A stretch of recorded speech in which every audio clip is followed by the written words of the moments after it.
이론 시험 문제를 보도록 하겠습니다. 1번 다음 중 재고자산에 대한 설명으로 가장 옳지 않는 것은? 보기 1번 재고자산 매입 시 발생하는 부대 비용은 취득원가에 가산한다. 네, 옳은 설명이 되겠습니다. 재고자산 매입 시 발생되는 부대 비용은 재고자산 취득원가에 가산을 합니다. 매입 시에 혹시 반품, 애누리, 할인이 있으면 그건 차감합니다. 보기 2번 재고 수량의 결정 방법 중 계속 기록법을 적용하면 기말 재고자산 수량이 정확하게 계산되고 실질 재고조사법을 적용하면 매출 수량이 정확하게 계산된다. 계속 기록법은 매입과 매출 수량을 거래가 발생할 때마다 연속적으로 기록하는 겁니다. 실질 재고조사법은 매입 수량만 적어놓고 매출 수량을 적지 않고 재고조사를 할 때 창고에 가서 실제 남아있는 수량을 파악해서 남아있는 수량 뺀 나머지를 매출 수량으로 계산하는 방법입니다. 따라서 계속 기록법을 적용하면 매출 수량이 정확하게 계산이 되고 실제 재고조사법을 적용하면 기말 재고 수량이 정확하게 계산됩니다. 그래서 이 두 개의 단어가 바뀌었습니다. 여러분, 이 두 개를 바꿔주셔야 돼요. 정답은 2번이 되겠습니다. 보기 3번 재고자산의 감모 손실은 정상 감모와 비정상 감모로 구분한다. 네, 그렇습니다. 감모 손실은 장부에 있는 수량과 실제 수량이 부족해서 발생된 손실을 말합니다. 그게 정상적으로 발생된 거면 정상 감모라고 하고 정상 감모 시 매출원가로 처리합니다. 그 원인이 비정상적으로 발생되면 비정상 감모로 발생이 되면 그 손실을 영업의 비용으로 처리합니다. 감모 손실의 원인은 도난, 파손, 부패 등이 있습니다. 보기 4번 평균법은 기초재고자산과 단기에 매입한 상품에 대해 평균 단위당 원가를 구하여 기말 재고자산과 매출원가를 계산하는 것이다. 예, 그렇습니다. 2번 문제 보도록 하겠습니다. 다음 거래에 대한 회계 처리를 정확히 하였을 경우 영업의 비용에 포함되는 것은? 영업의 비용만 구하면 되는 겁니다. 기업 매출 거래처로부터 받은 약소금을 만기 전에 금융기관의 매각 거래 조건으로 할인받다. 그러면 만기 전에 할인을 받았기 때문에 할인료에 해당되는 만큼은 손해가 발생되죠. 그 손해가 발생된 차익의 이름을 매출채권 처분 손실이라고 합니다.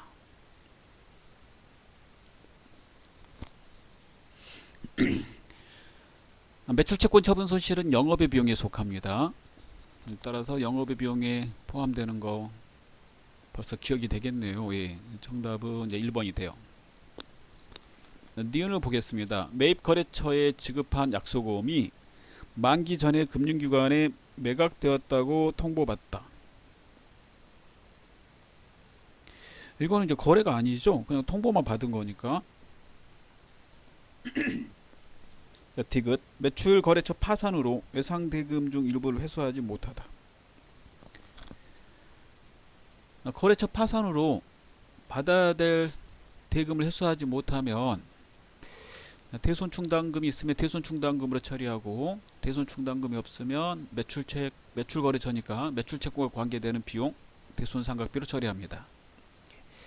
이거는 판관비에 해당이 됩니다. 판매비와 관리비 줄임말이고요. 판관비는 영업비용이죠. 세당사항이 없고요. 예. 리을 매입 거래처의 외상대금을 조기 상환하고 일정 비율을 할인받다. 매입하고 관계되는 겁니다. 여러분 매입 할인이라고 그러고 매입액에서 빼는 거죠. 매입액에서 따라서 이거는 매입 원가에서 차감하는 거예요. 따라서 다 확인해 본 바 정답은 1번 기억이 되겠습니다.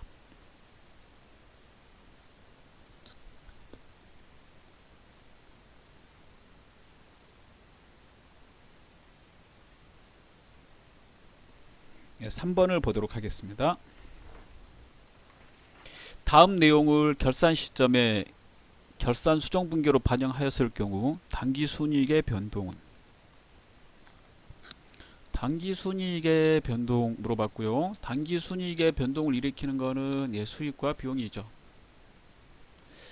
따라서 수익과 비용 계정 과목을 잘 파악해서 해당되는 내용을 계산해 보시면 되겠습니다. 첫 번째, 매출 채권 잔액 550만원에 대해 2%의 대손 충당금을 설정하지 않았다. 단 설정 전 대손 충당금 기말 잔액은 3만원이라고 가정한다. 그러면 이거 설정을 해야 되겠죠? 예. 그럼 설정을 하려면 매출 채권 잔액 곱하기 2% 하고 빼기 기말 잔액 3만원, 이게 설정액이 됩니다.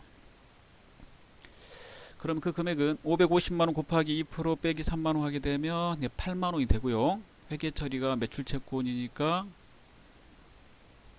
판관비로 처리해야 되므로 대손상각비 8만원, 이렇게 판관비 비용 발생되고, 대변에는 대손 충당금 8만원 이렇게 되겠습니다. 여기까지 이제 비용이죠. 예, 비용이 발생이 됐어요. 얘는 자산에서 차감하는 것이므로 비용하고 관계가 없습니다. 그래서 여기 앞부분 여기 비용 발생했습니다. 두 번째, 12월 15일에 가수금으로 회계 처리하였던 5만원에 대하여 기말에 가수금에 대한 원인이 파악되지 아니하여 결산 수정 분기를 해야 하는데 하지 않고 있다. 가수금과 가지급금은 결산 보고서에 표시하지 않아야 되므로 기말에 적절한 계정으로 대체하셔야 됩니다. 가수금은 이제 부채니까 대변에 있었으니까 없애야 되니까 차변을 옮겨주게 되고요. 그 다음에 알 수 없는 돈이 이제 들어온 거니까 원인 파악이 되지 않으면 일반적으로 자비익으로 처리를 합니다. 자비익은 수익이죠. 영업의 수익. 얘는 이제 수익입니다. 대손상각비는 비용, 판관비, 영업비용입니다. 그러면 당기순이익 변동하고 관계되는 이 두 개를 따져보면 수익은 5만원이고 비용은 8만원이므로 비용이 더 많이 발생됐어요. 그 차액이 3만원이죠. 비용은 당기순이익을 감소시키므로 당기순이익을 3만원 감소시킨다. 1번이 정답이 되겠습니다. 4번 문제 보도록 하겠습니다. 다음 일반 기업 회계 기준에서 분류되는 계정 과목 중 성격이 다른 것은? 계정 과목은 학습을 할 때 제일 중요한 내용 중에 한 가지입니다. 꼭 숙제를 하시고 암기를 하셔야 되겠습니다. 정답은 보시면 3번이죠. 3번 미지급 배당금은 이제 부채입니다. 유동부채 1년 내에 갚아야 되는 거고, 나머지 3개는 자본에 속하는 것이고, 자본의 종류 중에서 자본 조정에 속하죠. 자, 그래서 정답은 3번이 되겠습니다. 5번 보겠습니다. 다음은 유가증권에 대한 일반 기업 회계 기준의 설명이다. 가장 옳지 않는 것은? 보기 1번, 유가증권의 종류에 따라 지분증권과 채무증권으로 분류한다. 그렇습니다. 지분증권은 주식을 말하고요. 채무증권은 국채, 공채, 사채를 말하죠. 보기 2번, 단기매매증권과 매도가능증권은 공정가치로 평가하는 것을 원칙으로 한다. 그렇습니다. 단기매매증권, 그 다음에 시장성이 있는 매도가능증권은 결산 시에 공정가치로 평가하는 것을 원칙으로 합니다. 둘 다 맞는 말이 돼요. 1, 2번. 보기 3번, 만기 보유증권은 상각 후 원가로 평가하며 유효이자법을 적용하여 상환기간에 걸쳐 배분한다. 상각 후 원가라는 말은 만기 보유증권의 대표적인 게 사채인데, 사채를 발행할 때 할인 발행, 할증 발행해서 발행을 합니다. 그래서 그 금액으로 우리가 이제 사는 거죠. 그래서 그 삼각된 금액으로 산다고 그래서 삼각공가라고 그러고, 그 금액을 취득 금액으로 하고 결산 시에 그 금액을 그대로 장부에다가 표시하라고 돼 있으므로 평가는 하지 않게 되는 거죠. 삼각공가로 그대로 평가한다는 말은 그대로 내버려 둔다 이런 말이고요. 그 다음에 거기에 따른 이자는 유효이자법을 적용하도록 되어 있습니다. 따라서 3번은 맞는 말이 되겠습니다. 그래서 만기 보유증권은 평가하는 게 아닙니다. 삼각공가로 평가한다는 말은 취득한 금액을 그대로 평가한 금액으로 본다 이런 말이므로. 보기 4번 유가증권 처분 시 발생하는 증권거래 수수료 등의 비용은 판매비와 일반관리비로 회계 처리한다. 틀렸습니다. 유가증권 처분할 때 발생되는 수수료 등의 비용은 처분 금액에서 차감하라고 되어 있습니다. 처분 금액에서 차감한다. 네, 비싸게 팔 때는 그 이익에서 빼면 되겠고요. 싸게 파게 될 때는 그 손실로 처리하시면 이제 되는 거죠. 6번을 보도록 하겠습니다. 다음 중 유형자산의 감가상각과 관련한 설명으로 가장 옳지 않은 것은? 보기 1번 감가상각의 주 목적은 취득원가의 배분에 있다. 네, 그렇습니다. 유형자산은 장기간 사용하므로 그 장기간 내용연수라고 그러죠. 그 장기간 동안에 가치가 떨어질 겁니다. 그 떨어지는 것을 일정한 금액으로 계산해서 비용 처리하는 거죠. 그래서 그 일정한 금액씩 계속 없어지는 거예요. 그래서 보기 1번은 맞는 설명이 되겠습니다. 보기 2번 정률법은 자산의 내용연수 동안 감가상각액이 매기간 증가하는 방법이다. 정률법은 감소하는 방법이죠. 정률법의 공식을 보면 미상각 잔액, 즉 상각이 안 된 금액에다가 곱하기 일정한 퍼센트 정률, 상각률이므로 미상각 잔액이 매년 줄어들기 때문에 상각액은 감소할 수밖에 없습니다.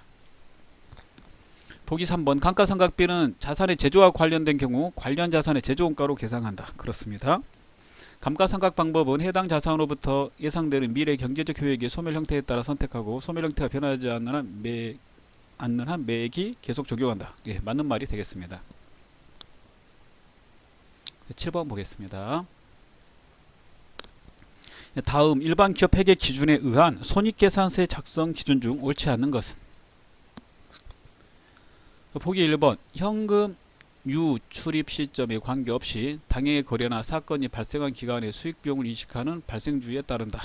그렇습니다. 수익비용은 발생주의에 따라서 처리합니다.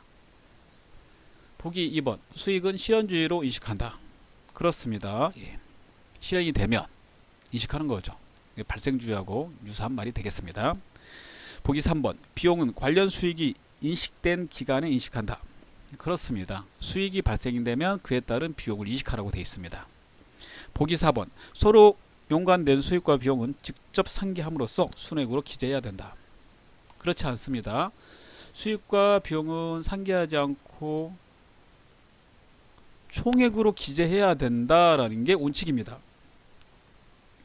그 이유는 수익과 비용을 상기하게 되면 수익과 비용 한쪽이 발생이 되지 않는 일이 발생되기 때문에, 즉 높은 금액에서 낮은 금액을 빼면, 즉 수익이 10만원이고 비용이 5만원일 때 수익에서 비용을 뺀 5만원만 수익으로 처리하면 실제 이해 관계자들이 봤을 때 비용이 없는 걸로 생각할 수 있습니다. 따라서 그런 것을 방지하기 위해서 수익과 비용은 총액으로 표시하죠. 다만 일반 기업 회계 기준에서 요구하거나 허용하는 그런 특별한 경우에는 수익과 비용을 상계해서 표시할 수 있습니다. 보기 4번은 일반적인 경우를 물어보고 있으니까 4번 틀린 내용이 되겠습니다. 8번 문제 보도록 하겠습니다. 다음 중 사채에 대한 설명으로 옳지 않는 것은? 사채는 회사채를 말하는 것으로서 회사가 거액의 자금이 필요로 할 때 발행하는 유가증권을 말합니다. 옳지 않는 걸 찾아보도록 하겠습니다. 보기 1번 사채란 채권자들로부터 자금을 조달하는 방법이다. 맞습니다. 사채 발행과 관련하여 직접 발생한 사채 발행 수수료 등은 사채 발행 가액에서 직접 차감한다. 네, 그렇습니다. 사채 발행 금액에서 빼라고 되어 있습니다. 보기 3번 사채 할인 발행 차금과 사채 할증 발행 차금은 유효유절법에 따라서 삼각한다. 그렇습니다. 따라서 이렇게 삼각해 가기 때문에 기간이 경과되면 경과될수록 더 많이 삼각해야 되는 거죠. 유효 이자율은 이제 시작 이자율을 일반적으로 말하는 건데, 시장의 이자는 기간이 길면 길수록 이자 발생이 더 크기 때문에 그렇습니다. 보기 4번 시작 이자율이 액면 이자율보다 더 크다면 사채는 할증 발행된다. 그렇지 않죠. 시작 이자가 더 높다고 했기 때문에 높으면 할인 발행해야지 우리 회사의 사채를 채권자들이 살 수 있겠죠. 그래서 할인 발행해야지 돼요. 할인. 자, 9번 문제 보도록 하겠습니다. 공장에서 사용하던 밀링 머신이 파손되어 처분하려 한다. 취득원가는 300만원이며 파손 시점까지 감가상각 누계액은 150만원이다. 그럼 이거 빼보시면 현재 이 밀링 머신의 그 장부 금액은 150만원짜리라는 걸 알 수 있습니다. 이 동기계를, 이 밀링 머신을 바로 처분하는 경우 100만원을 받을 수 있고 20만원을 추가로 지출하여 수리하는 경우 130만원을 받을 수 있다. 이때 메모론가는 얼마인가? 끝에 부분 제일 중요하죠. 메모론가는 과거 의사결정이 난 것으로서 이미 원가에 다 발생이 돼서 써버릴 원가를 말합니다. 더 이상 의사결정에 영향을 줄 수 없는 걸 말해요. 과거 의사결정으로부터 다 발생이 됐기 때문에 그렇습니다. 그럼 이 과거 의사결정으로 발생이 된 거는 지금 처분하기 직전에 밀링 머신의 장부 금액이 되겠죠. 150만원이 됩니다. 이걸 바로 처분할지 아니면 수리해서 처분할지는 기회원가하고 관계되는 말이에요. 따라서 문제에서는 메모론가를 물어보고 있으므로 150만원이 정답이 되겠습니다. 자, 10번 문제 보도록 하겠습니다. 다음 중 제조원가 명세세에 포함되지 않는 항목은 무엇인가? 제조원가 명세세에는 재료비, 노무비, 제조경비 이렇게 포함되고요. 그 다음 재료비에는 기초원재료, 기초재료, 그 다음에 단기 매입재료, 기말재료가 들어가 있고, 제조원가 명세서 보시면 그 다음에 재료비, 노무비, 그 다음에 제조경비, 즉 경비를 합쳐서 단기 총 제조비용 이게 써져 있고요. 그 다음에 기초제공품 들어가 있고, 그 다음에 기말제공품 들어가 있고요. 그 다음에 마지막에 단기제품 제조원가가 들어가 있습니다. 따라서 해당되는 내용에 포함되지 않는 것은 기초제품 재고액입니다.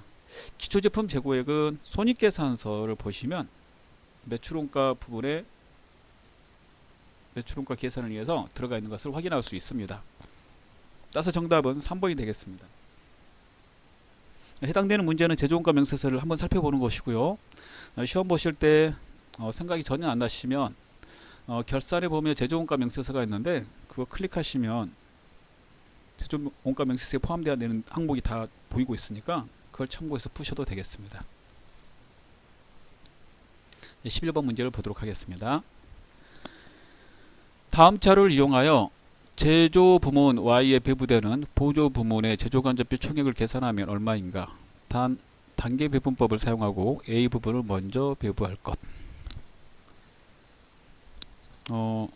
문제 푸는데 시간이 좀 오래 걸리는 문제가 되겠습니다. 자, 문제 먼저 보여드리면 제조 부분 Y에 배부되는 보조 부분 걸 지금 물어보고 있는 거죠. 즉 보조 부분에 두 개였는데 A하고 B한테 Y 부분이 얼마를 배부받는지 그 금액을 물어보고 있습니다. 그 다음에 보조 부분 간의 상호 이식은 단계 배부법을 사용한다고 그랬으니까 두 가지밖에 없으니까 둘 중에 하나만 배부하겠다는 말이죠. 직접 배분법은 아예 배부 안 하겠다는 말이고 서로 상호는 둘 다 서로 주고받는 걸 말합니다. 하나만 배부하는 건데 A 부분만 이렇게 배부한다고 되어 있네요. 예. 그래서 A 부분이 B 부분으로 주는 거는 인식한다. 자, 그러면 A 부분은 B한테 주고 그 다음에 x한테 주고 y한테 주고 이렇게 주는 거죠. 자, 그러면 a 부분한테 받는 y 부분은 얼마인지 보겠습니다. a 부분이 y한테 주는 거, y 부분한테 주는 거. 자, a 부분의 전체 금액은 30만 원입니다. 30만 원. 자, 우리가 안분해야 되겠습니다. A 부분은 B, X, Y 세 개 다 준다고 그랬으니까 B에 있는 40% 플러스 X의 20%, Y의 40% 이렇게 세 개를 다 계산해야 되겠죠. 그 중에 Y한테는 40% 이렇게. 그렇다면 4, 5, 6, 7, 8, 9, 10 40%죠. 3, 4, 12 이렇게 되니까 첫 번째 그 금액은 12만 원이 돼요. 12만 원 받았어요. Y 부분이 A한테. 그 다음에 B 부분 Y한테 얼마 주는지 계산해야 되는데, 그래서 중요하게 생각해야 될 거는 B 부분은 A 부분한테 일부를 받아요. 받아서 그 금액을 본인 자신의 B 부분에다 합산해서 A 부분한테 받은 것까지 더해가지고 Y한테 배분하는 거예요. 따라서 B 부분 계산하실 때는 B 부분이 먼저 A 부분한테 받은 것부터 계산해야 돼요. 그러면 A 부분이 B 부분한테 얼마 줬는지 계산해 볼게요.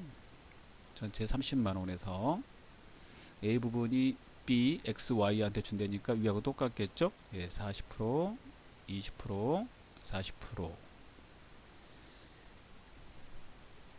그 다음에 B 부분한테 40%를 주는 것이므로 40% 하면 똑같네요. 12만 원. 그러면 B 부분은 두 번째 B 부분이 이제 Y 부분한테 가는 걸 구해야 되는데, Y 부분한테 가는 걸 구해야 되는데, 본인 거 40만 원에다가 12만 원을 A 부분한테 받았단 말이에요. 이렇게 다 더하면 이게 얼마예요? 그렇죠. 52만 원이 되는 거예요. 52만 원을 가지고 이제 배분을 하기 시작하는데, B 부분은 A 부분한테 주지 않아요. 누구한테만 주냐면 X하고 Y한테만 주거든요. 그래서 A 부분한테 주는 거는 계산하지 않아요. 단계 배분법이므로 곱하기 X의 30% 플러스 Y의 50% 중에서 Y한테 가는 거 구하니까 이렇게 50%가 되는 거죠. 그러면 52만 원 곱하기 분자의 50%, 분모의 80%를 하게 되면 이거는 32만 5천 원이 나옵니다. 계산기 사용하시면 돼요. 그러면 Y 부분이 받은 거는 A한테 12만 원, B한테 32만 5천 원 이렇게 받기 때문에 32만 5천 원 더하기 12만 원을 하시게 되면 44만 5천 원이 나오게 됩니다. 정답은 4번입니다. 다음 문제 12번을 보도록 하겠습니다. 자, 원가는 여러 가지 방법을 통해서 분류할 수 있다. 다음 중 원가 분류에 대한 설명으로 옳지 않은 것은? 보기 1번. 자산화 여부에 따라 제품 원가와 기간 원가로 분류한다. 네, 그렇습니다. 그 다음에 보기 2번. 원가 행태에 따라 기초 원가와 가공 원가로 분류한다. 행태는 변화의 정도이기 때문에요. 2번이 정답입니다. 변하면 변동원가, 변동비도, 변하지 않으면 고정비, 고정원가 이렇게 분류합니다. 그래서 정답은 2번이 되겠습니다. 보기 3번. 의사결정의 관련성에 따라 관련원가와 비관련원가를 분류한다. 그렇고요. 보기 4번. 제조활동과의 관련성에 따라 제조원가와 비제조원가로 분류한다. 그렇습니다. 분류 방법은 여러 가지가 있기 때문에 그 분류 방법에 맞춰서 그 내용을 아시면 되겠습니다. 13번. 다음 중 부가가치세법상 면세에 해당하지 않는 것은? 자, 보기 1번 택시에 의한 여객 운송 용역, 그 다음에 2번은 도소대요, 3번은 미술관 입장, 4번 식용으로 제공되는 임산물. 정답은 1번이죠. 택시 과세죠, 여러분. 14번 보도록 하겠습니다. 다음 중 현행 부가가치세법에 대한 설명으로 가장 틀린 것은? 보기 1번 부가가치세는 전단계 세액공제법을 채택하고 있다. 그렇습니다. 부가가치세 계산 방법이죠. 전단계세 공제법은 매출세액에서 매입의 전단계인 매입세액을 빼면 납부세액이 된다는 거. 보기 2번 주사업장 총괄 납부 시 종된 사업장은 부가가치세 신고와 납부 의무가 없다. 틀렸습니다.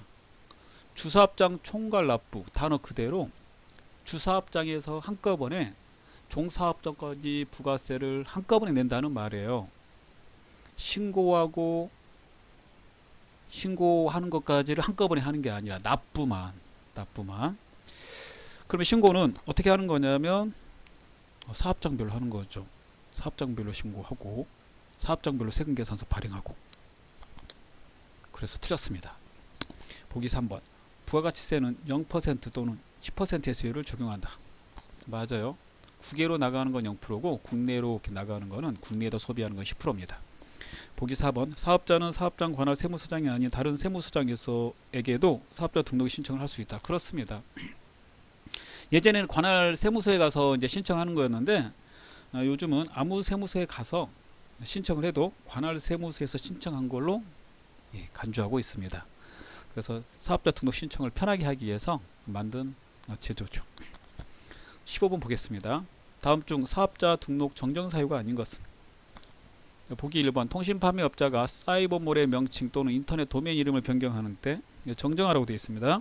보기 2번 공동사업자의 구성원 또는 출자 지분의 변동이 있는 때 정정하라고 되어 있고요. 보기 3번 증여로 인하여 사업자의 명의가 변경되는 때. 여러분 이게 중요한 건데 증여하고 상속 잘 알아두셔야 돼요. 증여는 그 사업장을 주는 거죠. 사업장으로 따져보면 상속은 그 사업장을 가지고 있는 사람이 사망한 거고 그래서 그 뒤에 상속인이 이어받는 거예요. 그러면 상속은 부득이한 사정상 발생되는 겁니다. 사망해서 이어받기 때문에. 그래서 상속은 이제 정정에 해당이 돼요. 하지만 증여는 그렇지 않습니다. 증여 받았을 때는 이제 폐업하라고 되어 있고요. 그리고 다시 사업자 등록을 내라고 되어 있습니다. 그래서 이게 증여가 아니라 상속으로 돼야 되는 거였어요. 정답은 3번이 되겠습니다. 법인 사업자의 대표자를 변경하는 때 이거 정정 사유죠. 그런데 개인 사업자의 대표자 이름을 변경하는 때는 개인 사업자의 대표자는 사업주고 사업주 명의 변경됐다는 거는 이제 해당되는 사업장을 팔았다는 거니까 그때 이제 폐업하는 겁니다. 지금은 이제 법인으로 나와 있으니까 맞는 말이 돼요. 정정 사유. 자, 이렇게 해서 다 풀었습니다. 수고하셨습니다. 실무시험 문제를 풀어보도록 하겠습니다. 주식회사 용문전자는 전자제품을 제조하여 판매하는 중소기업이며 회계기간은 1월 1일부터 12월 31일이다. 전산세무회계 수업용 프로그램을 이용하여 다음 물음에 답하시오. 1번 다음은 기초정보관리에 대한 자료이다. 각각의 요구사항에 대하여 답하시오. 첫 번째, 아래의 자료를 거래처 등록 메뉴에 등록하시오. 자, 이거 그대로 등록을 하시면 되고요. 주소 입력 시 우편번호 입력은 생략 이렇게 나오면 우편번호 입력하지 않고 주소를 직접 타이핑해서 넣으셔도 됩니다. 그리고 유형은 이번에 이렇게 매출로 되어 있으니까 매출로 입력을 하시면 되겠습니다. 자, 프로그램에다 입력을 해 보겠습니다. 기초정보관리 거래처 등록을 클릭합니다. 유미상사는 일반 거래처이므로 일반 거래처 탭 하단에다가 맨 밑에 빈 칸에다 입력하시면 됩니다.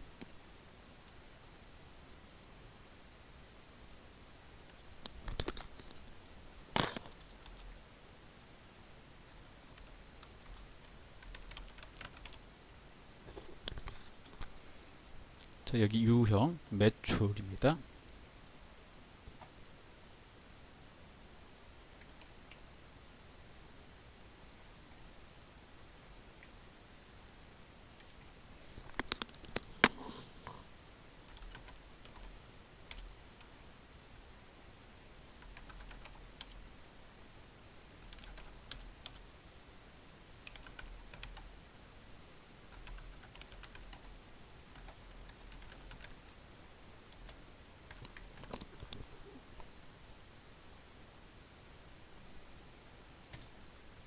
지문에 있는 그대로 입력하시고 엔터를 치시면 자동 저장됩니다.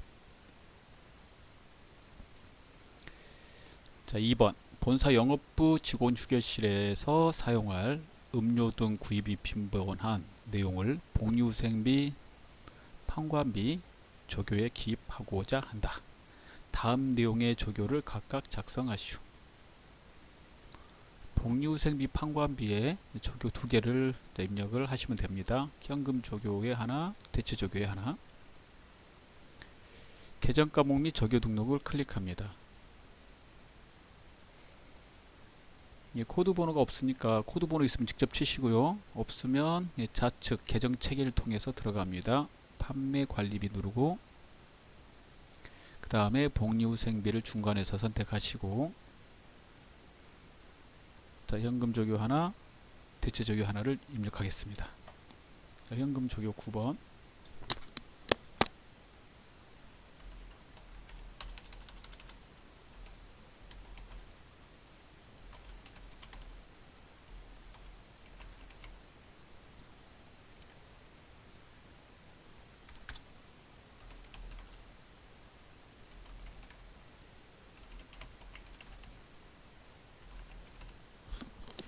대체 조교 3번 이렇게 각각 입력하시고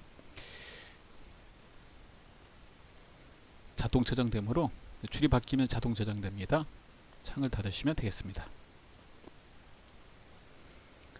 3번 당해 연도의 정확한 기초 원재료 금액은 500만원이다. 정기분 재무상태표, 정기분 원가명세서, 정기분 손익계산서 및 정기분 잉여금 처분계산서를 모두 수정 입력하시오. 자, 이런 문제 나오면 순서가 이 순서대로 하셔야 돼요. 재손, 이재. 따라서 제일 먼저 정기분 정기분 제조원가명세서, 원가명세서가 되겠죠. 정기분 원가명세서가 제조원가명세서입니다. 그 다음에 정기분 손익계산서, 정기분 잉여금 처분계산서. 잉여금 처분계산서가 이익잉여금 처분계산서를 말해요. 그 다음에 재무상태표. 자, 그런데 여기 있는 내용 잠깐 이제 보시면요. 당해 기초 원재료 금액이라는 말은 전기로 따지면 전기말 원재료 금액이 되겠죠. 전기말 원재료는 재무상태표하고 그 다음에 전기분 원가명세서에 각각 반영이 되는 건데요. 프로그램에서는 전기분 재무상태표에 전기말 원재료 자료를 넣어주면 자동으로 전기분 원가명세서에 이렇게 반영됩니다. 따라서 잠깐 보시면 전기분 원가명세서에 가셔가지고 원재료비 옆에 금액을 누르면 긴말 원재료 재고액이 있는데 여기서 수정이 안 돼요. 클릭이 안 됩니다. 500만원 바꿔야 되는데 안 바뀌어. 자, 이거는 정기분 재무상태표에 있는 금액을 자동으로 프로그램에서 반영하기 때문에 그래요. 자동으로 들어오기 때문에 그렇습니다. 따라서 정기분 재무상태표를 먼저 가셔야 돼요. 가셔서 원재료 600만원을 500만원으로 고칩니다. 그리고 창을 닫고 정기분 원가명세서에 가보시면 이렇게 반영됐다고 나오죠. 확인해 보면 원재료비 금액을 눌렀을 때 500만원으로 바뀌었습니다. 자, 얘가 바뀌었으므로 단기제품 제조원가가 3억으로 바뀌었죠. 3억은 내다 팔아야 되니까 재손이재해서 정기분 손익계산서에 가서 제품 매출원가 옆에 금액을 눌러서 단기제품 제조원가를 3억으로 변경합니다. 이렇게 변경하면 단기순이익이 1억이 됩니다. 단기순이익은 주주의 동의를 받아서 처분해야 되므로 정기분 잉여금 처분 계산서에 가서 여기에다가 기입을 해야 되는 거죠. 프로그램에서 상단에 F6 불러오기를 하면 정기분 손익계산서에 있는 단기순이익을 불러옵니다. 얘를 눌러서 1억을 만들어 주시고요. 자, 그러면 미처분 이익잉여금이 1억 2,300만원으로 바뀝니다. 1억 2,300만원 미처분 이익잉여금은 결산 보고서에 반영을 해서 다음 연도에 주주의 동의를 받아서 처분이 이루어지기 때문에 이게 자본에 속하거든요. 정기분 재무상태표 자본에 반영이 돼야 되는데 프로그램에서 그 계정 과목 이름이 이월 이익잉여금입니다. 이걸 이렇게 변경해 주시고 나면 대차책이 지금 100만원 보이고 있는데 사라지게 됩니다. 엔터를 치셔야 돼요. 엔터 쳐야지 반영되므로 이렇게 차변합계하고 대변합계가 일치가 된다는 것을 알 수가 있습니다. 자, 창을 닫으시면 되겠습니다. 자, 2번 문제 보겠습니다. 다음 거래 자료를 일반 전표 입력 메뉴에 추가로 입력하시오. 일반 전표 입력의 모든 거래는 부가가치세를 고려하지 말 것. 자, 1번부터 보겠습니다. 전표 입력에 일반 전표 입력을 누릅니다.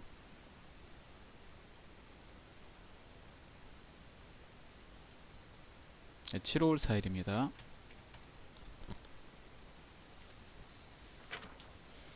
당사가 4월 4일 온재료 매입 대금으로 거래처인 성남전자에 발행하였던 어음 1300만원. 이제 어음은 발행했으니까 지급어음이겠죠. 만기가 되어 7월 4일에 당좌수표를 발행하여 지급하였다. 그러면 차변에 지급어음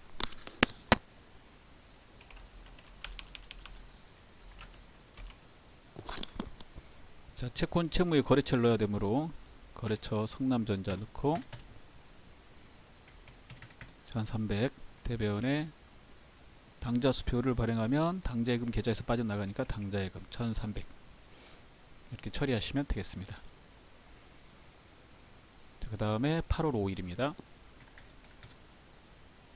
당사는 주식회사 봄날의 주식 100주 액면가 5,000원.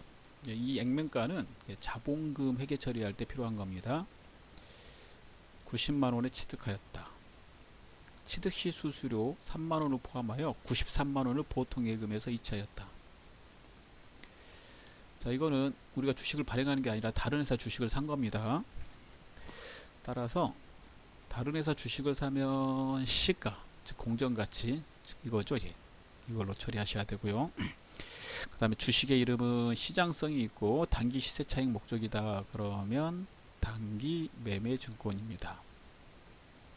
그리고 중요한 거는 단기 매매증권 취득 시에 발생되는 수수료는 비용으로 처리해야 된다라고 돼 있고, 따라서 그 비용은 이제 수수료 비용인데요. 이게 금융업, 즉 증권회사는 이제 판관비로 처리하지만 금융업이 아닌 회사, 비금융업, 우리 회사는 이제 금융업이 아니라 제조업이잖아요. 그런 회사는 영업의 비용으로 처리가 돼야 됩니다. 영업의 비용으로 처리해야 된다는 거. 그럼 한번 넣어보겠습니다. 차변에 단기 매매증권 90만원. 차변에 여기서 잘 보세요. 수수료 비용이 있는데 어느 게 영업의 비용이냐면 이 984번이요. 예.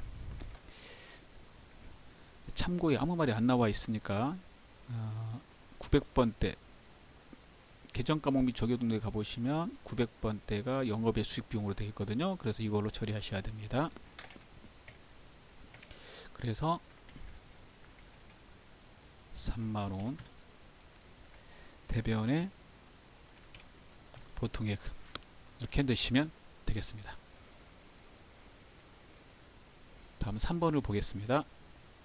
8월 13일 날짜 13일로 하고요. 미국 ABC 마트에 수출한 제품에 대한 외상 매출금을 회수하여 원화로 당사 보통예금 계좌에 입금하였다. 예, 수출할 때 환율은 이제 1100원이었는데 대금이 입금될 때는 1050원으로 환율이 떨어졌어요. 받아야 될 입장에서 환율이 떨어지면 손해가 발생되고, 거래가 끝났을 때 그 손해는 외환차손으로 처리합니다. 그럼 차변에 보통예금 입력해 볼게요. 8월 13일자 환율로 해서 돈 받은 걸 처리해야 되죠. 그래서 받아야 될 돈은 10,000달러고 그때 당시 환율이 1050원이므로 10,000달러 곱하기 1050원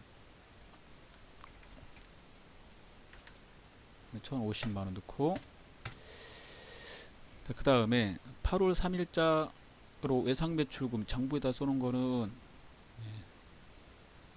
1100원 곱하기 10,000달러 했으니까 1100만원 쏘는 거거든요. 1100만원을 받아야 되는데 환율이 떨어져서 1050밖에 못 받았으므로 손해가 발생됐고, 거래가 끝났을 때 그 환차손은 외환차손으로 처리해요. 네 글자입니다. 외환차손 외우셔야 돼요. 대변의 외상매출금, 그 다음에 거래처 채권이니까 넣어야 되죠. 네, 이렇게 처리하시면 되겠습니다. 자, 그 다음에 4번입니다. 9월 10일입니다. 주주총회에서 결의된 바에 따라 유상증자를 실시하여 신주, 만주, 액면가액 한 주당 1,000원을 주당 1,500원에 발행하고, 자, 주식을 발행하면 여러분 자본금입니다.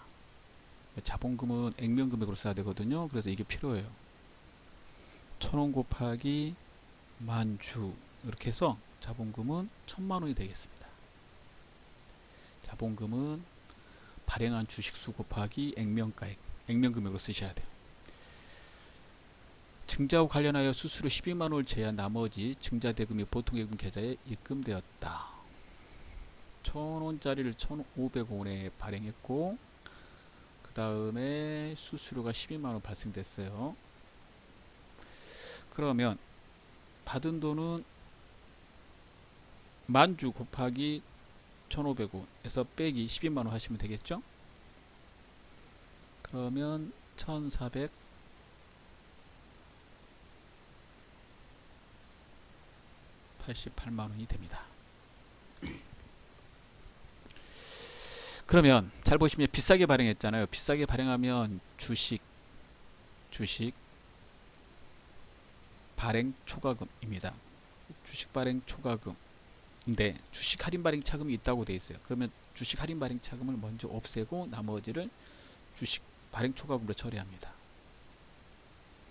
따라서 주식 할인 발행 차금과 주식 발행 초과금은 서로 상계하는 거예요.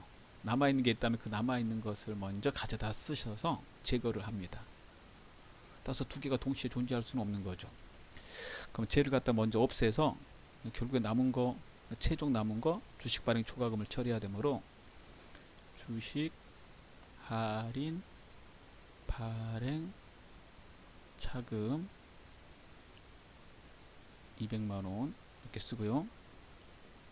나머지는 주식 발행 초과금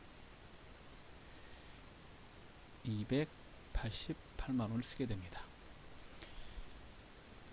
여기서 한 가지 눈여겨봐야 될 거는 이 발행과 관련된 수수료인데요. 주식 발행과 관련된 수수료는 수수료 비용으로 처리하지 않습니다. 아무리 봐도 수수료 비용으로 처리 안 하고 있죠. 즉 여기에서 만약에 수수료 비용 12만원 쓰게 되면 틀린다는 말이에요. 주식을 할증 발행했을 때 수수료가 발생되면 주식 발행 초과금에서 차감하라고 되어 있어요. 그래서 이렇게 차감해서 써놓은 겁니다. 지금 보시면. 그래서 여기 이제 두 개의 중요한 내용이 들어있는데 좀 난이도가 좀 어려운 거예요, 여러분. 주식을 할증 발행하거나 할인 발행할 때 주식 할인 발행 차금, 주식 발행 초과금이 있다면 서로 상계한다. 두 번째, 주식을 발행할 때 수수료가 발생되면, 자, 비싸게 발행할 때는 주식 발행 초과금에서 수수료를 빼서 처리하고, 그 다음에 싸게 발행하거나 즉 장부 금액 이하로 발행하면 주식 할인 발행 차금으로 처리합니다. 해당되는 내용은 이제 교재에 해당되는 자본 파트에 있으니까 좀 어려우시면 한 번 더 참고해서 보시고요. 자, 그대로 입력을 하겠습니다.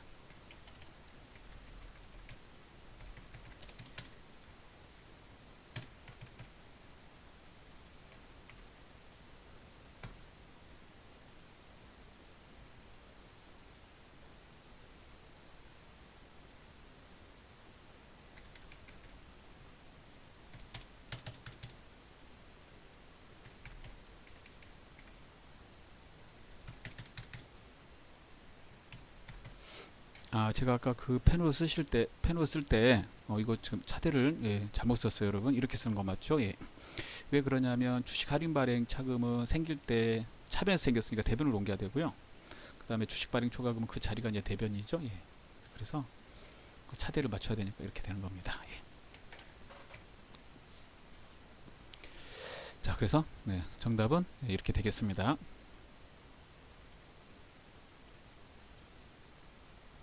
자, 5번을 보도록 하겠습니다. 10월 15일입니다. 제조 과정에 사용될 원재료 30만원, 시가 50만원짜리를 공장 기계장치를 수선하는 데 사용하였다. 단 기계장치의 수선은 수익적 지출에 해당한다. 자, 수익적 지출다 밑줄을 그으시고요. 이거는 이제 비용 처리해야 된다. 이런 말이 되겠습니다. 그 다음에 중요한 거는 이제 재고자산인 원재료를 제품 만드는 데 쓰지 않고 수선하는 데 썼다라고 그랬으니까 다른 목적에 사용했죠. 자, 그러면 타기정 대체. 타기정 대체는 저기에다 꼭 넣으셔야 돼요. 그럼 차변의 수선비 제조원가로 넣으시고, 그 다음에 이 재료를 그대로 팔면 50인데 회사는 30에 사온 거란 말이에요. 그러면 30만원짜리를 수선한 데 썼으니까 회계 처리는 30으로 써야 되는 거죠. 대변의 원재료 쓰시고 조교에다 8번 이렇게 처리가 됩니다. 이거 꼭 넣으셔야 되고, 그 다음에 타계정 대체로 회계 처리할 때 금액은 뭘로 한다고요? 예, 이렇게 원가로 한다. 이렇게 정리하시면 되겠습니다. 자, 그 다음에 10월 28일입니다. 생산부서에서 새로운 기술적 지식을 얻기 위해 계획적인 탐구활동을 하면서 사용한 물품의 대금 100만원을 당좌수표를 발행하여 지급하였다. 단 이는 자산인식 조건을 충족하지 못했다. 생산부서에서 새로운 이제 제품을 만들기 위해서 쓴 것은 비용 아니면 자산으로 처리하는 거예요. 근데 초기에 탐구하고 조사하고 하는데 발생되는 건 다 비용 처리합니다. 그런데 그 뒤에 자산인식 조건을 충족하게 되면 자산으로 처리해요. 그 자산의 이름이 무형자산인 개발비죠.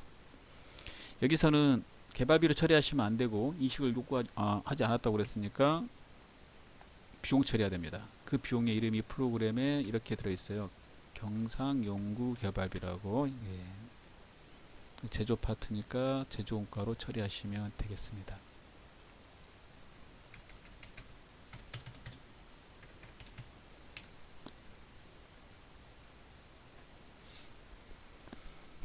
자, 다음 창을 닫고요. 메인 매출 전표 입력을 풀어보도록 하겠습니다.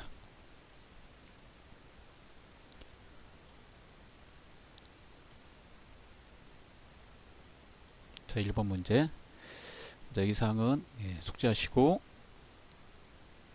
8월 4일입니다. 교재 좀 봐주셔야 될 것 같습니다. 화면에 들어갈 수가 없네요. 매출 거래처인 주식회사 성진상사의 대표이사 취임식 행사에 보내기 위한 화분을 주식회사 건우농원에서 구입하고 아래와 같이 전자세금계산서를 발급받았다. 세금계산서를 이제 받았다는 말이죠. 전자계산서를 받았다. 계산서를 받았다는 말이죠. 계산서를 받으면 이제 매입 쪽에 계산서 받은 거 찾아보시면요.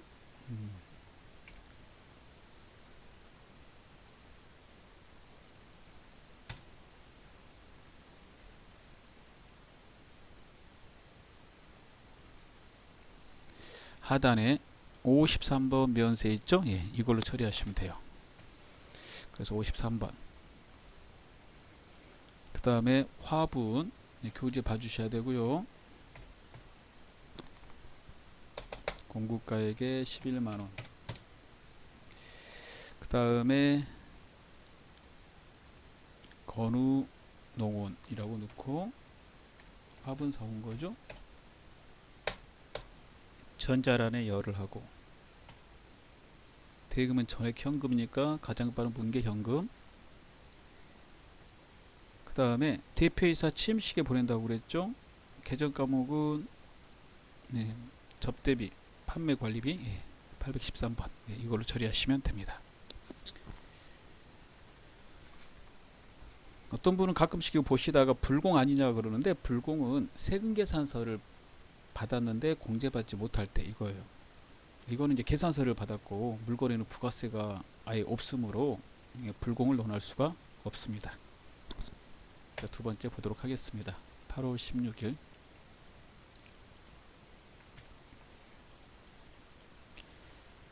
주식회사 카싱으로부터 업무용 승용차 2000cc 개별 서비스에 부과되는 차죠. 부가세 공제 안됩니다. 전자세금 계산서를 받았대요. 금액은 1900만원 부가세 별도, 대금은 전액 외상으로 했다. 차를 사고 외상하면 미지급금이죠. 세금 계산서를 받았는데 공제가 안 될 때는 이제 불공으로 처리하죠. 그래서 매입의 불공 54번.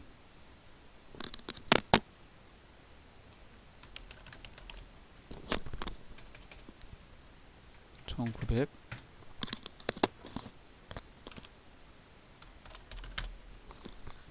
전자라는 열을 하고, 불공은 중간에서 사이로 골라야 되는데 승용차 고르시면 되겠죠. 3번. 자, 분계는 혼합으로 하시고, 계정 과목 차량 운반구. 부가세 공제가 안 되는 물품을 사면 부가세 공제가 안 되므로 대급금 처리할 수 없고, 그 부가세를 포함해서 취득하는 자산에다가 이렇게 합산해서 처리합니다. 이렇게 프로그램이 합산되어 있잖아요. 대변의 미지급금.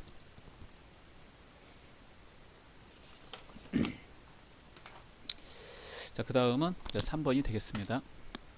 9월 25일입니다.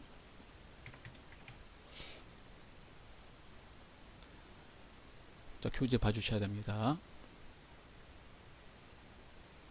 주식회사 용산으로부터 원재료 A를 구입하고 전자세금 계산서를 발급받았으며 대금 중 1000만원은 제품을 판매하고 받아 보관 중인 주식회사 개포의 약소금, 이거 이제 받으러음이죠.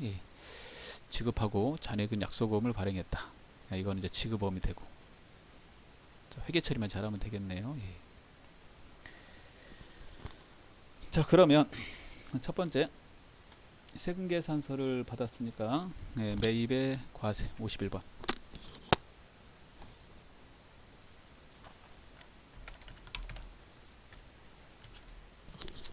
원재료 A 넣고요. 수량이 1000개, 단가 25,000원. 그 다음에 공급처의 용산,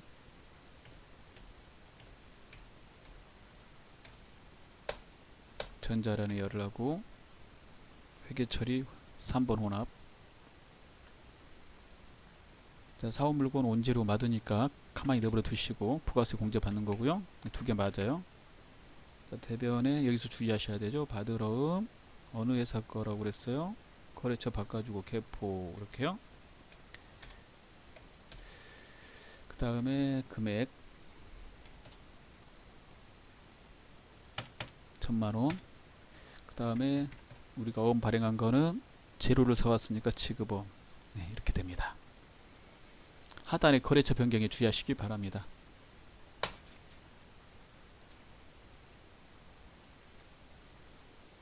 자, 이제 4번을 보도록 하겠습니다. 10월 2일입니다.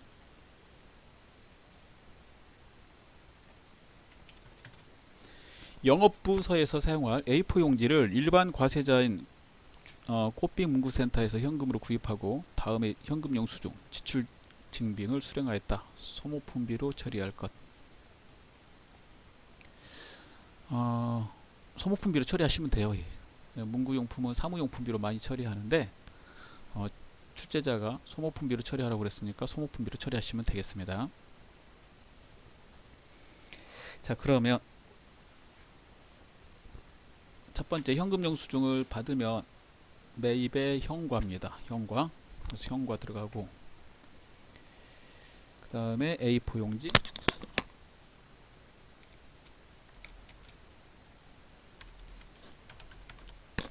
이렇게 치시고, 여러분 건별 카과 현과는 부가세 포함해서 입력해요.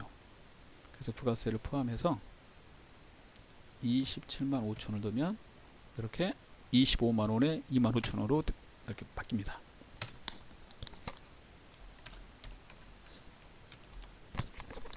공급처 넣고, 자, 그 다음에 전액 현금이므로 1번, 아래 계정 과목을 소모품비 판관비로 바꿔주시면 되겠습니다. 자, 이게 5번입니다. 11월 18일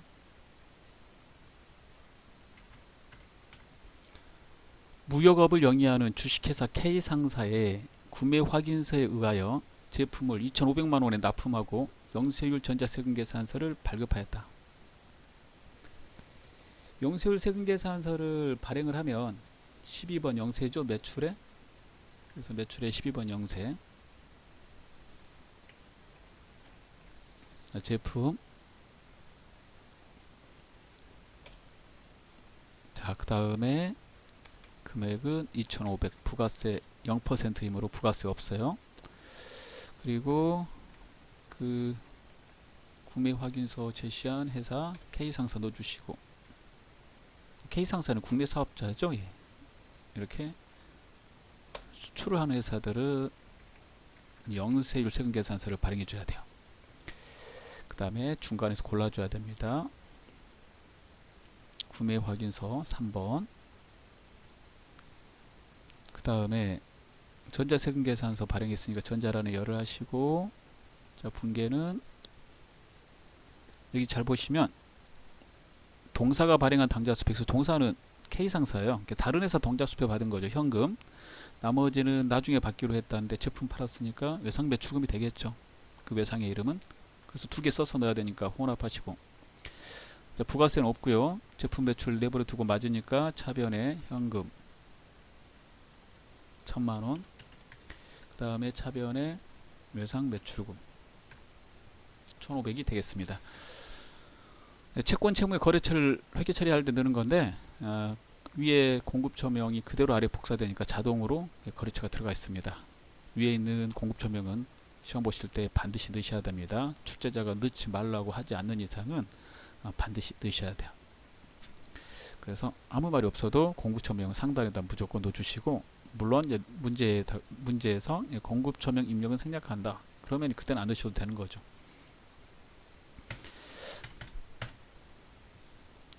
6번 문제 보겠습니다. 12월 11일입니다. 영업부 사무실에서 사용하던 비품인 냉장고 주식회사 민국에 100만원의 부가세 별도로 처분하고 전자세금 계산서를 발급하였다. 이제 11번이죠. 매출의 과세. 냉장고. 여기서 중요한 거는 이게 유형자산이잖아요. 비싸게 팔았는지 싸게 팔았는지가 이제 중요해요. 그래서 계산 잠깐 해보시면 취득가액에서 감가상각 누계액 뺀 이 금액을 뭐라고 그래요? 장부금액이라고 그럽니다. 장부금액. 그래서 320만원에서 빼기 160만원, 자, 그 금액하고 그 다음에 100만원하고 이렇게 비교하는 거예요. 320에서 160을 빼면 장부금액은 160만원이죠. 160만원짜리를 100만원에 판 거예요. 돈은 이제 부가세까지 받지만 부가세는 이제 국가에 내야 되니까 회사가 아니거든요. 그래서 이거 비교하는 거예요. 이렇게 60만원 손해주고 손해보고 팔았어요. 그래서 이거 60만원의 그 차액은 유형자산 처분 손실입니다. 그럼 세금계산서에 있는 대로 100만원, 10만원, 그 다음에 민국, 주식회사 민국 넣고 전자란에 열을 하고 혼합, 아래쪽 회계 처리 잘해야 됩니다. 제품 판 게 아니라 냉장고 비품. 그 다음에 이 금액 유형자산 처분 시에 유형자산 대변에 쓰고 이 부분의 금액을 뭘로 써야 돼요? 장부에 있는 금액 중에서 취득원가 써야 되죠. 여기 취득원가. 근데 프로그램은 근데 위에 그대로 끌고 와요. 그래서 이거 바꿔줘야 돼요. 그리고 차변에 그 비품의 감가상각 누계액 넣어주시고, 그 다음에 차변에 받은 돈을 쓰는 거예요. 현금 받았다고 그랬죠? 그래서 받은 현금은 부가세까지 받아야 되니까 110입니다. 그 다음에 차액이 이제 손해보고 팔았으니까 차비는 나와야 되고, 그 비용의 이름은 유형자산 처분 손실 60만 원이 되겠습니다. 예, 이렇게요. 예. 자, 이렇게 해서 자, 풀었습니다. 이제 4번 보도록 하겠습니다. 일반 전표 입력 및 메인 매출 전표 입력 메뉴에 입력된 내용 중 다음과 같은 오류가 발견되었다. 입력된 내용을 확인하여 정정하시오. 자, 첫 번째, 8월 17일 제조공장의 창문이 파손되어 대한유리에서 수선 수익적 제출, 이제 비용 처리라는 뜻입니다. 즉 비용 처리했다는 말은 수선비로 했다는 말이에요. 수선비로 처리한 후 관련 회계 처리를 일반 전표에 입력하였다. 대금은 법인카드로 결제했고 이 거래는 부가가치세 포함 금액으로 매입세 공제가 가능하다. 즉 부가세 신고해서 세금, 매입세액을 공제받아야 되는 건데 모르고 일반 전표에 넣었다는 말입니다. 그럼 일반 전표에 가서 삭제하시고 메인 매출 전표에 넣으시면 되는 거죠. 자, 그러면 일반 전표 입력에 가서 8월 17일 이렇게 처리된 거 보이죠? 이 지문에 금액이 없으니까 잘 봐둬야 돼요. 이거 지워버리시면 볼 수가 없잖아요. 그래서 부가세 포함된 금액 44만 원을 책에다 써놔야 돼요. 시험장에서 이제 시험지에다 써놔야 되겠죠? 그리고 이제 삭제해요. 양쪽 체크, 위에 왼쪽에 체크하시면 한 번에 삭제할 수 있습니다. 그 다음에 메인 매출 전표 입력을 누르시고 8월 17일을 칩니다. 자, 그리고 카드 전표 받았으니까 매입에 공제 가능한 거 57번 카고하로 입력하죠.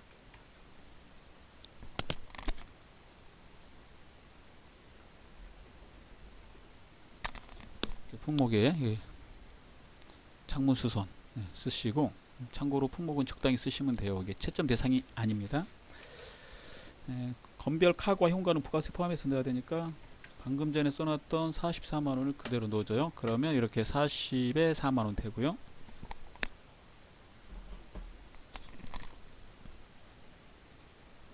대한유리 넣고, 그 다음에 유형이 카면 중간에 카드사를 넣어줘야 됩니다. 신한카드. 그 다음에 회계 처리는 수선비 미지급금이거든요. 자, 그 분계 유형에 보시면 0, 1, 2, 3, 4가 있는데 3, 4, 5까지 이렇게 있는데 시험 볼 때는 이제 1번부터 4번까지만 이제 주로 쓰죠. 이 4번 카드는 유형이 카고, 그 다음에 회계 처리할 게 매출은 미수금, 매입은 미지급금, 그렇게 할 때는 4번 카드 씁니다. 지금 미지급금 할 거란 말이에요. 그러면 4번 카드로 하면 미지급금이 들어가고 중간에 카드사가 들어가요. 물론 3번 혼합으로 하셔도 상관없어요. 아래쪽 분계만 보고 채점하는 거거든요. 그런데 이 매뉴얼대로 하시면, 프로그램 매뉴얼에 따르면 이렇게 하는 건데 이거 하시면 더 편해요. 다 자동으로 들어가니까. 만약에 혼합으로 하셨다면 미지급금 넣고 카드사까지 넣어야 되니까 시간이 더 많이 걸리죠. 하단 A에만 수선비로 바꿔주면 돼요. 수선비 제조원가로 공장이라고 그랬으니까.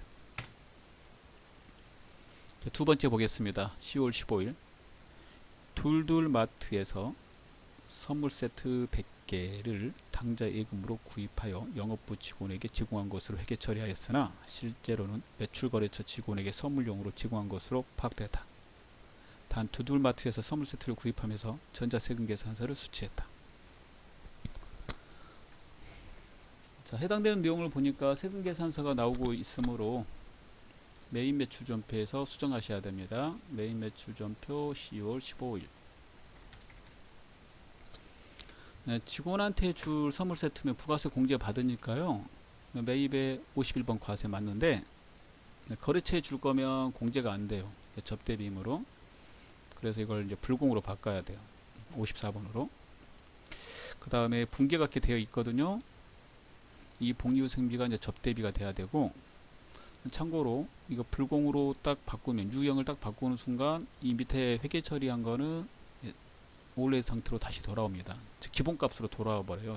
기본값이 물건 사면 온제로잖아요. 그러니까 아래쪽을 잘 보시면서 처리해 주셔야 돼요. 자, 그러면 해볼게요. 54번 불공 이렇게 쭉 가셔가지고 혼합 쪽에 가보시면 이렇게 돼 있죠. 예, 기본값으로 이렇게 바뀌었고요. 그 다음에 이거는 이제 공제 안 되는 거니까 접대비 맞죠? 예, 이렇게 종류 맞고 아래쪽을 이제 수정하면 돼요. 영업부 직원에게 제공한 게 아니라 매출거래처 직원한테 줬다고 그랬으니까 매출거래처 직원이니까 판매 관리비에 접대비 부가세 공제 안 되는 거는 부가세를 포함해서 처리해요. 이렇게 해당되는 게 비용으로 처리해야 되니까 비용에다 포함시키고요. 만약에 자산이면 자산에다 포함시키는 겁니다. 대변에 당자예금 이렇게 고치시면 되겠습니다. 자, 그다음 결산을 보도록 하겠습니다. 결산 정리사항은 다음과 같다. 해당 메뉴에 입력하시오. 자, 수동하고 자동으로 구분해 보겠습니다. 첫 번째 임대료가 나왔으니까 수동이고요. 두 번째 대손충당금 자동, 그 다음에 감가상각비 자동.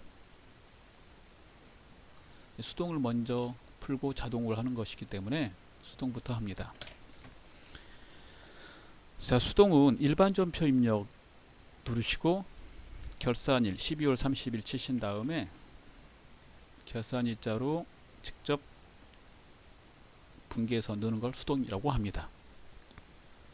그러면 잘못되어 있는 것을 수정해서 결산일자로 넣어보겠습니다.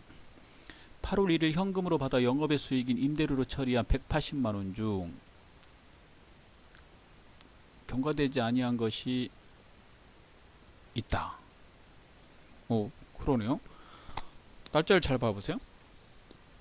8월 1일부터 다음 연도 7월 31일까지 한꺼번에 전부 다 내년 것까지 받은 임대료를 임대료로 처리한 거예요. 임대료 너무 많이 처리했잖아요. 그 임대료 빼야죠. 그 다음에 내년 거 미리 받은 거니까 선수 수익으로 이렇게 대체해주고, 금액은 180만원 달로 계산하라고 되어 있습니다. 그 중에서 내년 거 빼는 거거든요. 경과되지 아니한 거. 올해 수익 처리할 수 없으므로 한꺼번에 받았는데 전부 수익 잡은 거예요. 그런데 회계 기준에는 수익과 비용은 당해 연도 거만 수익 비용 처리하라고 되어 있기 때문에 당해 연도에 발생된 것만 내년 거 빼내야 돼요. 12개월 중에 내년 거는 7개월치죠. 7. 이렇게 하게 되면 75만원이 나와요.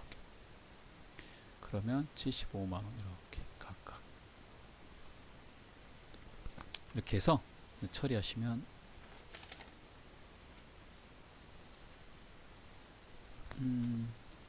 이렇게 해서 처리하시면 되는 겁니다. 예,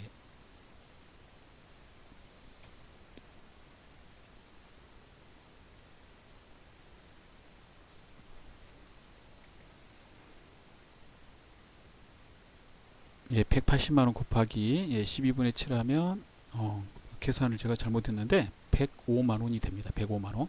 그래서 105만원으로 각각 처리하시면 되겠습니다. 자, 105만원입니다. 차변의 임대료 자, 넣어볼게요. 105만원. 대변의 선수 수익 자, 105만원. 자, 그 다음에 자동이므로 창을 닫고 결산자료 입력을 누르겠습니다. 결산 재무제표에 날짜는 1월부터 12월 치시고요. 첫 번째 대손충당금은 어디서 처리하는지 잠깐 보겠습니다. 매출채권에 대한 대손충당금은 일단은 판매비와 일반관리비, 대손상각 밑에 이렇게 들어가야 돼요. 두 개만 한다고 그랬는데 이걸 직접 계산해서 하지 않고요. 상단에 대손상각 버튼을 누릅니다. 그리고 1%로 하라고 했으니까 1% 보시고 두 개만 한다고 그랬으니까요. 두 개를 제외한 나머지는 지웁니다. 지울 때 스페이스바 엔터 치거나 0이라고 입력합니다. 그러면 지워져요. 이 프로그램은 해당되는 채권에 대해서 대손충당금을 설정하기 때문에 12월 30일 현재 회사가 가지고 있는 채권들이 다 나오는 거예요. 우리는 이 중에서 두 개만 내년에 받지 못할 걸 생각하고 있으니까 두 개. 공식은 채권의 잔액 곱하기 1%, 그 다음에 빼기 남아있는 대손 충당금 잔액, 이렇게 해서 계산했다고 나와요. 그 금액을 각각 보시면 외상 매출금은 19만 3,220원이고 받으러움은 35만 7천원입니다. 결산 반영을 누릅니다. 그럼 이렇게 들어가요. 이렇게 들어가서 회계 처리할 겁니다. 자, 그 다음에 감가상각비, 이 금액을 하겠다는 거고, 제조 파트는 제조원가로 처리해야 되고요. 그 다음에 영업 파트 쪽은 판매비 일반 관리비, 즉 판관비로 처리해야 됩니다. 그래서 이 제조 파트 두 개부터 넣어보면 상단에 올라가고, 제조 쪽은 경비에다 넣어야 되겠죠. 원가액의 경비에 속하니까. 여기에 일반 감가상각비 찾아서 기계장치 이 부분 200, 그 다음에 차량 운반구 이 부분 350, 그 다음에 하단에 영업부 거는 하단에 판매비와 일반 관리비에 감가상각비 찾아서 비품 누르고 결산 반영 금액란에다 100만원 이렇게 넣어줍니다. 내리신 다음에 상단에 전표 추가 버튼을 누르고 예 해주시면 분기가 완료됩니다. 자동결산 분기 완료 보시고 창을 닫으시면 되겠습니다.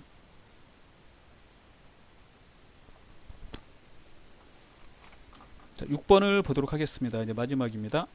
다음 사항을 조회하여 답안을 이론문제 답안 작성 메뉴에 입력하시오.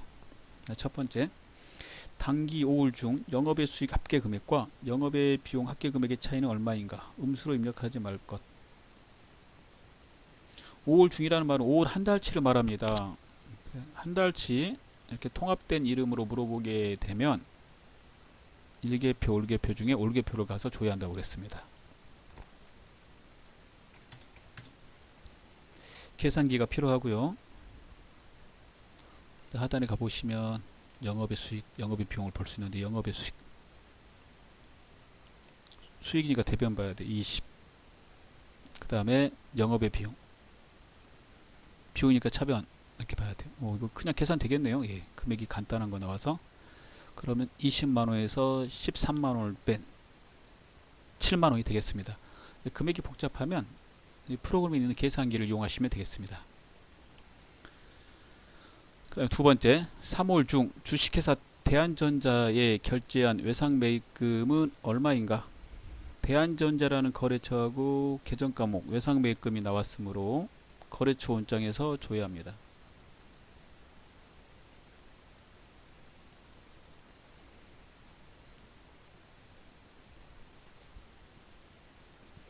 자, 날짜는 3월 중이니까 3월 한 달을 말하는 거거든요. 그러니까 3월 1일부터 3월 31일까지 계정과목 외상 매입금, 그 다음에 거래처란 두 곳에 대한전자를 두 번 넣으시면 돼요.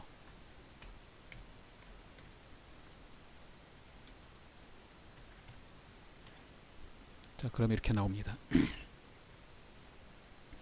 그럼 결제를 했다는 말은 갚았다는 말이거든요. 예. 그러면 외상으로 사왔을 때는 대변이고 갚았을 때는 차변이므로 차변을 보시면 돼요. 1000만원이 되겠습니다. 그 다음에 3번, 1기 부가가치세 예정 신고 기간 중 면세 사업 수익 금액은 얼마인가? 자, 면세 사업 수익 금액, 자, 이거 메인 매출 전표 면세로 넣은 것들 다 들어오는 거거든요. 그래서 그 매출의 면세로 해당이 되는 계산서, 영수증 자료가 다 들어오는 겁니다. 이거 한 번에 보시려면 부가가치세 신고서에 가셔야 돼요. 부가가치세 신고서. 1기 예정이므로 1월부터 3월 치시고, 그 다음에 상단에 과표 명세를 누릅니다. 여기 보시면 면세 사업 수익 금액이 보이고 있어요. 예. 그래서 면세 사업 수익 금액은 얼마인가 라고 그랬고, 그 자리가 이렇게 보입니다. 금액은 55만원이 되겠습니다. 자, 이렇게 끄시고 나오시고요. 끄실 때 저장할 거냐고 물어보면 아니요 하고 빠져나오시면 되겠습니다. 예, 수고하셨습니다.